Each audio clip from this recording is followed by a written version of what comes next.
Hello, नमस्ते, प्रणाम। मैं हूँ निहारिका राय और छठ पूजा की हार्दिक शुभकामनाएं आप सभी को।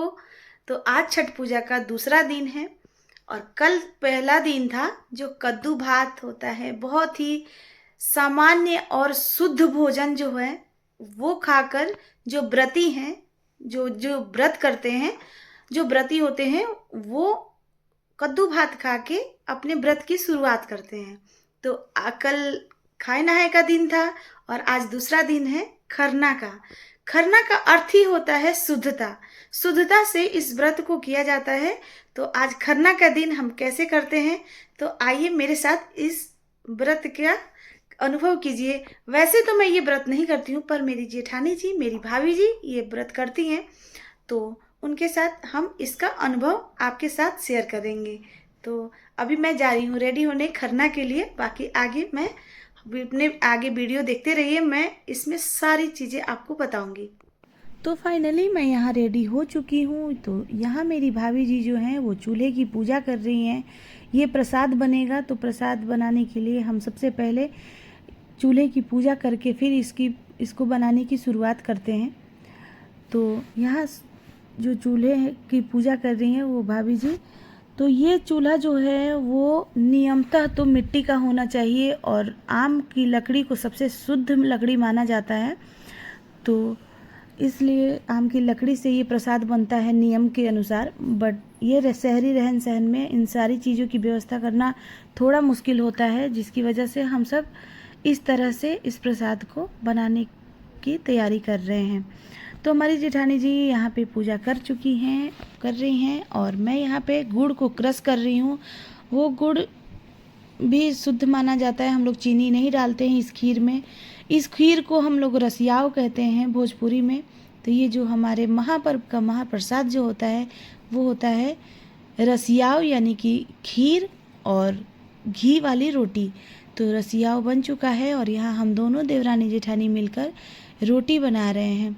तो ये प्रसाद हम लोग थोड़ा ज़्यादा बनाना पड़ता है, क्योंकि हमारे आस पड़ोस में भी हमें इसको बांटना होता है।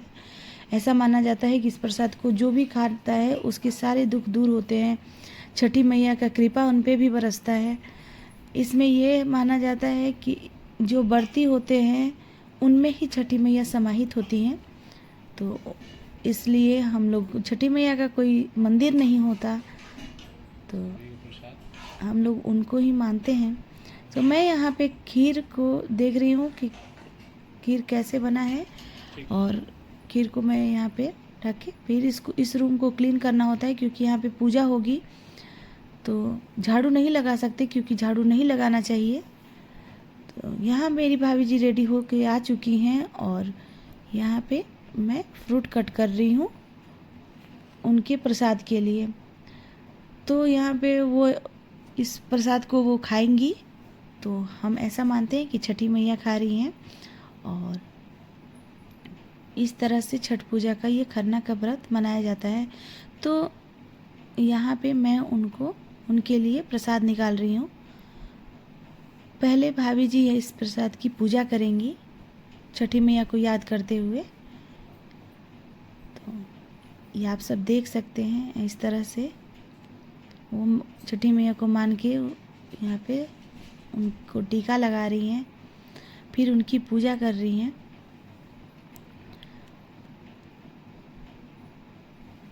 उनकी पूजा करते हुए, उनको छठी मैया को याद करते हुए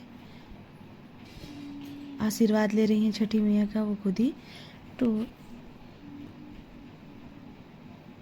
इस तरह से उनका प्रसाद और पूजा होता है। अब यहाँ पे इस प्रसाद में से भाभी जी निकालेंगी अग्रासन के लिए, जिसको बोलते हैं ये छठी मैया का प्रसाद हो गया। अब इस प्रसाद में से इस प्रसाद में सब मिक्स किया जाएगा और सारे घर वालों से लेके सब लोग इस प्रसाद को खाएंगे। तो उसके लिए यहाँ पे पूजा हो गई है, ऐसा कहा जाता है छठी मैया का प्रसाद है ये। तो यहाँ पे अग्रासन बोलते हैं हम इसे। तो वो निकाल चुकी है मेरी जेठानी जी और यहाँ पे वो पूजा कर रही हैं छठी मैया को आराधना करते हुए। और उसके बाद मैं यहाँ पे सिंदूर लगाऊंगी। ये सिंदूर जो मैं लगा रही हूँ ये उनके सिंदूरा होता है जिसे हमारी शादी हुई रहती है। तो ये मेरी भाभी का सिंदूरा है, उसी से उनको सिंदूर किया जाता है। तो ये सिंदूर यहाँ पे जो हो रहा है वो नाक से सिंदूर होता है। वैसे तो कहते हैं कि नाक पे सिंदूर गिरना शुभ माना जाता है, पर हमारे बिहार में सिंदूर ही नाक से लगाया जाता है। ये हमारी बहुत ही बड़ी सौभाग्य है कि हम बिहारी हैं। और फिर यहाँ पे जेठानी जो हैं वो छठी मैया का जो प्रसाद वाला सिंदूर है उसमें से मुझे लगा रही हैं।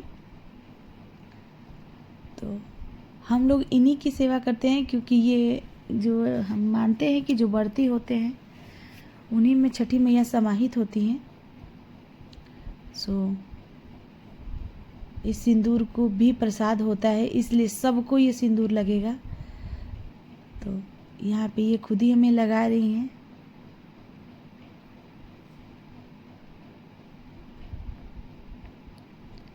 फिर मैं इनका आशीर्वाद लेके और उसके बाद मैं छठी मैया की आराधना करते हुए छठी मैया से आशीर्वाद ले रही हूँ। यहाँ पे छठी मैया की आराधना करते हुए उसके बाद मेरे पतिदेव भी यहाँ पे जय जय करने आ गए। सब लोग यहाँ छठी मैया का आशीर्वाद लेंगे। धीरे धीरे करके मेरा बच्चा और बाकी सारे बच्चे धीरे धीरे आके अब छठी मैया का आशीर्वाद ले रहे हैं। जब सब लोग आशीर्वाद ले लेंगे उसके बाद ये प्रसाद खाना स्टार्ट करेंगी। जो भाभी जी हैं ये पूरे दिन निर्जला थी और पूरे दिन कुछ भी नहीं खाया इन्होंने। ऐसा कहते खाए नहाए के बाद ये लोग आज के दिन शाम को ही खाते हैं। मेरी प्यारी बिटिया वो भी ये मिठाइयाँ हैं। मेरी बिटिया और चाचू उसके दोनों यहाँ बैठ के इंतज़ार कर रहे थे मम्मी कब खाएंगी, फिर ये लोग भी खाएंगे। और उसके बाद यहाँ सारे लोग जो हमारे पड़ोसी आए थे वो सारे लोग आशीर्वाद लिए छठी मैया का, और उनके आशीर्वाद में यहाँ पे उसके बाद मैं उस आशीर्वाद वाला जो सिंदूर है वो मैं छठी मैया वाला जो सिंदूर है प्रसाद वाला वो मैं यहाँ सबको ही लगाऊंगी। तो ये इनकी भी बहुत सौभाग्य है जो ये सिंदूर छठी मैया के प्रसाद वाला मिल जाता है। तो आप सब कमेंट बॉक्स में छठी मैया जय छठी मैया ज़रूर लिखिए। और अभी तक मेरे चैनल को सब्सक्राइब नहीं किए हैं तो प्लीज़ कर दीजिए।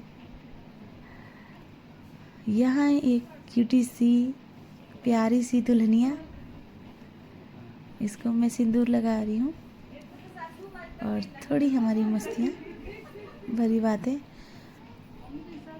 सबको सिंदूर लगाया जाता है यहाँ पे। मैंने सबको सिंदूर लगा के फिर दूसरे रूम में मैंने सबको बैठने को बोला।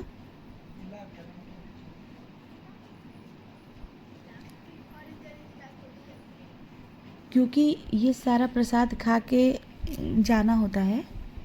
सब लोग प्रसाद खा लेंगे और जो लोग नहीं आए हैं उनको हम लोग प्रसाद पहुंचाएंगे। बहुत ही अच्छा लगता है। ये 4 दिन जो हमारा होता है ये किसी उत्सव से कम नहीं होता। हम इतने खुश होते हैं इस टाइम पे, और हमें बिल्कुल भी इतना घूमने के बाद हमें बिल्कुल भी थकान महसूस नहीं होता है। इतने काम के बाद भी बहुत एक उत्सव सा महसूस होता है। उसके बाद वहाँ से मैंने सबको उस रूम में बैठा के फिर मैं यहाँ आ गई सबके लिए प्रसाद निकालने, और मैं यहाँ पे सबके लिए प्रसाद निकाल रही हूँ। और जैसे जैसे लोग आते जा रहे हैं उनको सिंदूर भी लगाते जा रही हूँ, बच्चों को टीका लगा रही हूँ, और साथ साथ में सबको प्रसाद निकाल के मैं देते जा रही हूँ। सब लोग प्रसाद खा लें। और यहाँ मेरी बिटिया रानी मेरी हेल्प करते हुए प्रसाद ले जाके सबको मैं निकाल रही हूँ और वो सबको खिला रही है। यहाँ भाभी जी ने खाना स्टार्ट कर लिया है। इनसे खाया नहीं जा रहा है क्योंकि ये बहुत देर से निर्जला रही हैं निर्जला होने के बाद मीठा खाना थोड़ा सा टफ होता है, पर वैसे ही भाभी जी ज़्यादा खा नहीं पाई अच्छे से। 3 दिन का व्रत अभी करना है इनको कल। जब ये खा लेंगी उसके बाद हम सब मिलके सारे प्रसाद खाएंगे, और इनकी ही थाली में हम लोग जो छोटे छोटे बच्चे हैं, मैं इनसे छोटी, जो सब लोग इनके थाली में ही खा लेंगे। बाकी लोग जो प्रसाद निकाला गया था वो लोग खाएंगे। तो ये था खरना की पूजा, ऐसी होती है हमारे बिहार में।